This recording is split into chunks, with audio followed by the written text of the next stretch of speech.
Almost 1 year ago, Murray Hill got a phone call that would change his life forever. It was like getting kicked in the stomach. I totally lost focus on everything, and you know, the things that go through your mind are, am I going to live? Am I going to die? What's my family going to do without me? So your emotions range from fear to anger. You get the full gamut of emotions. Because his father had prostate cancer, Murray knew he was at a high risk for the disease, but was still not prepared for the emotional impact. It makes you sit back and rethink everything. They tell you the physical things that you can expect, you know, that you're going to be incontinent for a while and that sort of thing.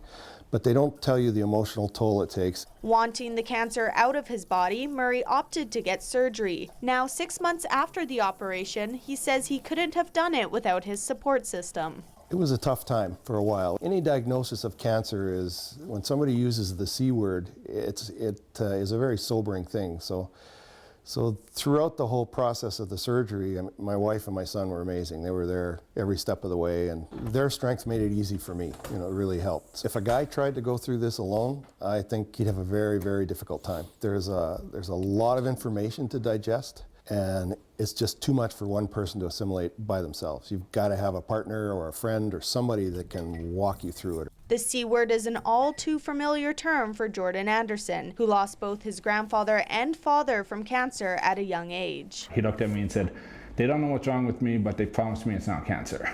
His oncologist said there's no way it could be cancer. They biopsied every corner of his body. And then fast forward from that summer to that fall, where I'm there and his doctor's like, "You have class 4 cancer." And he says, "Well, how are we going to fight this?" And the doctor is like, "I don't know if we can." Detecting the cancer too late in life, Jordan's father died suddenly, only 1 week after his diagnosis. Now with 2 sons of his own, Jordan knows they're missing out on someone special. He was always very proud of us. At 5 o'clock he was home, we were fed, supper, usually on the run, and then we were at the hockey rink. We were at Scouts. He was teaching me to tie knots, he was teaching me to shoot guns. When we get together for family get-togethers or Christmas and that kind of stuff, it still feels like something's just missing. I still have cancer. I'll have cancer forever, whether it comes back, you know, I don't know if it's going to come back or not.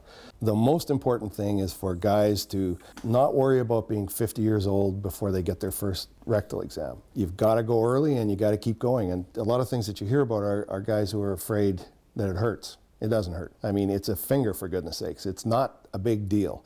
It takes 10 seconds, there's a little bit of discomfort, and it can save your life. It saved mine. Both Murray and Jordan have had different experiences with cancer, but can agree their lives will never be the same. From Saskatoon, I'm Janella Hamilton reporting.